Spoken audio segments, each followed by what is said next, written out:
Welcome back to our channel JD Coaching Classes.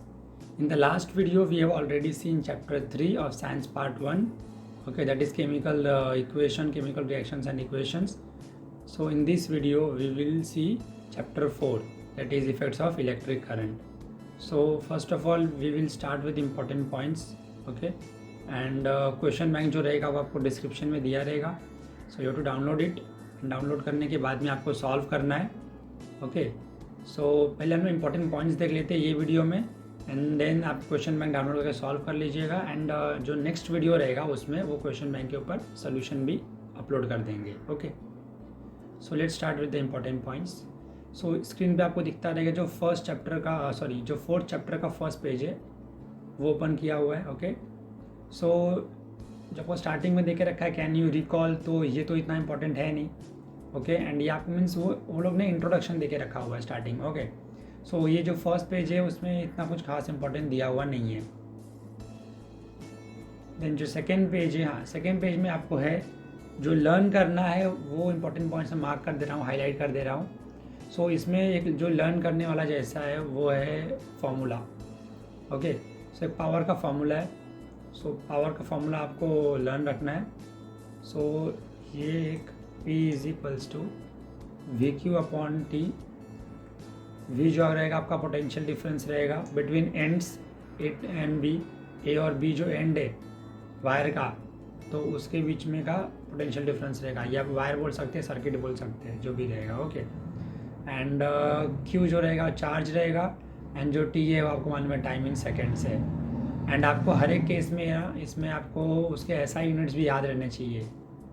Like potential difference का अगर बोला तो वोल्ट रहता है, चार्ज का बोला तो कूलम रहता है, एंड जो स्मॉल टी इस टाइम का बोला तो सेकेंड्स रहता है, okay, time in seconds. And जो आई रहेगा वो आपको मालूम है क्या रहता है, I is equals to Q upon T. यहाँ पे दिया हुआ है बिकॉज उन्होंने क्यू अपॉन टी के प्लेस पे आई लिखा हुआ है. सो ये फॉर्मूला होता है आई का, I means current, so charge per unit time, okay.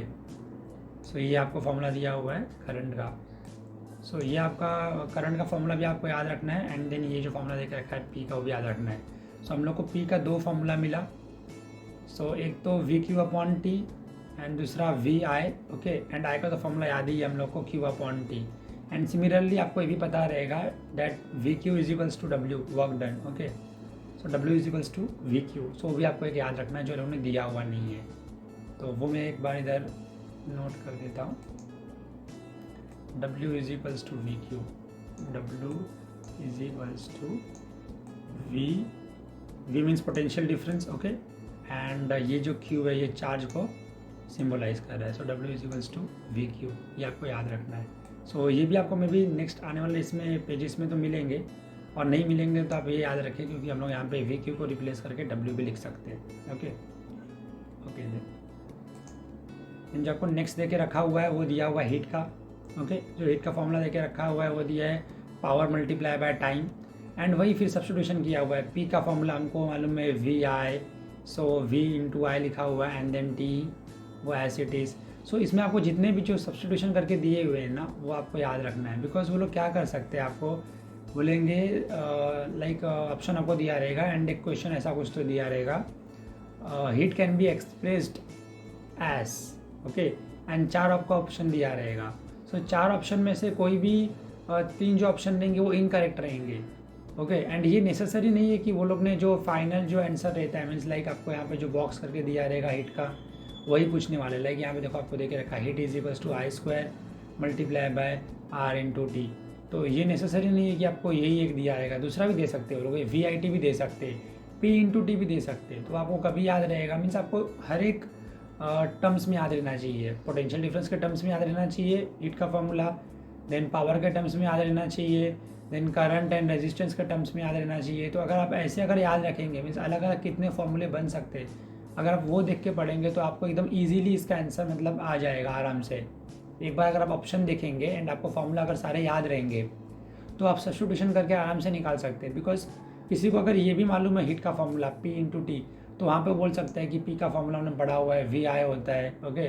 सो एक ये फॉर्मूला हो गया, then V Q upon T होता है. तो वो अलग अलग फॉर्मूला बना सकता है एक ही फॉर्मूले से, ओके. तो वो बनाने के लिए आपको ये थोड़े से जो फॉर्मूले से वो बेसिक वाले याद रहने चाहिए. लाइक ये वाला एंड ये आई का फॉर्मूला, तभी आप अलग अलग फार्मूला बना सकते हैं, तो आपको वो याद रहना चाहिए। ओके, देन यहाँ पे आपको देखे रखा हो यूनिट्स ऑफ इलेक्ट्रिकल पावर, तो जो यूनिट होता है वो आपको याद रखना वो वैट रहता है, तो ये इसमें से इतना याद करने लायक है। Okay, then heating effect of electric current, तो इसमें तो आपने एक साइंटिफिक रीज़न भी पढ़ा रहेगा, साइंटिफिक रीज़न आप वो एक बार रिवाइज कर लेंगे तो अच्छा रहेगा। देन इसमें से ज़्यादा कुछ आने का चांसेस तो नहीं है, बस यहाँ पे ये याद रख ले आप 2 नियरली 3400 और 3400 डिग्री सेल्सियस। सो यहाँ पे वो लोग ने ये किस टेम्परेचर पे हीट करते हैं, देखो आपको जो टंगस्टन वायर रहता है बल्ब के अंदर, सो वो लोग ने उसकी बात की हुई है। ओके, तो वो लोग ने देखे रखा हुआ है 3400 डिग्री सेल्सियस, तो आपको वो याद रखना है। ओके, सो बिकॉज अगर उसमें से अगर ये वाले पार्ट में से वो लोग को पूछना रहेगा MCQ, तो आपको ऐसा ही कुछ तो पूछ सकते हैं वो लोग। ओके देन,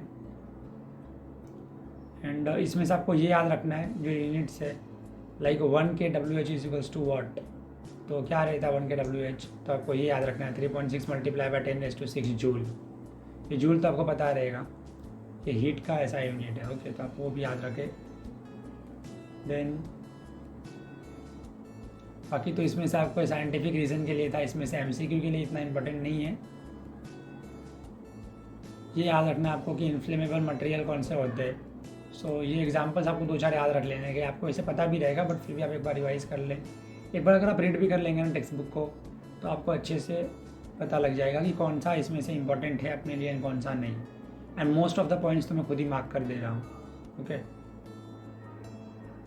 देन ये MCB का फुल फॉर्म आपको एक याद रखना है, मिनिएचर सर्किट ब्रेकर्स, बिकॉज वो भी आ सकता है MCQ वाले फॉर्मेट में। ओके, एंड बाकी तो ये न्यूमेरिकल्स है, तो ये न्यूमेरिकल्स वाले क्वेश्चन भी आ सकते हैं। सो न्यूमेरिकल्स वाले में कैसा दिया रहेगा आपको, लाइक जो यहाँ पे देखो देके रखा हुआ है, एक तो आपको रेजिस्टेंस दिया हुआ है। ओके, एंड देन बाद में आपको यहाँ पे वो लोग ने हीट दे के रखा हुआ है, H दे के रखा हुआ है, एंड बोल रहे फाइंड आउट करने के लिए पोटेंशियल डिफरेंस। तो ऐसा आपको देखना है कि क्या गिवन है एंड क्या फाइंड आउट करना है। सो उसके अकॉर्डिंग आपको जो फॉर्मूला रहेगा वो यूज़ करना है, बिकॉज आपको पता है कि फॉर्मूले बहुत सारे पढ़ने के लिए, फॉर्मूले बहुत सारे, तो उसमें से कौन सा यूज़ करना है फॉर्मूला एंड कौन सा नहीं, वो आपको जो गिवन क्वांटिटी है वो देख के आपको पता लगने वाला है। क्वांटिटी जो गिवन है उसके अकॉर्डिंग आप डिसाइड करेंगे कि कौन सा फॉर्मूला इसमें यूज़ करना है। ओके, देन सिमिलरली ये वाले केस में भी न्यूमेरिकल्स का, इसमें आपको जो गिवन क्वांटिटी है वो देख के आपको पता लगाना है कि कौन सा यूज़ करना है कौन सा नहीं यूज़ करना है। वैसे इस पर हम लोग जो क्वेश्चन बैंक रहेगा उसमें जो क्वेश्चन रहेगा ना, वो जब भी सॉल्व करेंगे तो हमको अपने आप पता लग जाएगा कि कैसे करना है कैसा नहीं करना है। एंड अगर उसके बाद में भी कुछ डाउट रहता है तो जो क्वेश्चन बैंक का जो सोल्यूशन रहेगा वो नेक्स्ट वीडियो में अपलोड करने वाले हैं हम लोग। ओके, देन यहाँ पे भी न्यूमेरिकल है, सो एग्जाम्पल 3 एंड एग्जाम्पल 4, सो ये भी न्यूमेरिकल है। देन यहाँ पे आपको ये तो एक एक्टिविटी दे के रखा हुआ है, एक्टिविटी में ज़्यादा कुछ तो नहीं है, बस हाँ यहाँ पे आपको एक राइट हैंड थंब रूल है। सो राइट हैंड थंब रूल आपको याद रखना है। एंड सिमिलरली जितने भी रूल्स एंड लॉस दिए हुए हैं, रूल जो रहते हैं एंड लॉ होते हैं, ये इंपॉर्टेंट रहते हैं, तो आपको वो याद रखना है। एज इट इज़ तो याद नहीं रखना है, बट जो आप कीवर्ड अगर याद रख लेंगे ना, मीन्स कौन सा वर्ड सिग्निफाई कर रहा है, अगर वो आप याद रख ले, तो आपको अगर ऑप्शन में कितना भी कंफ्यूज करने वाला ऑप्शन दिया रहेगा तो आप उसमें से इजीली आइडेंटिफाई कर सकते हैं कि कौन सा ऑप्शन करेक्ट है एंड कौन सा ऑप्शन इनकरेक्ट है। ओके,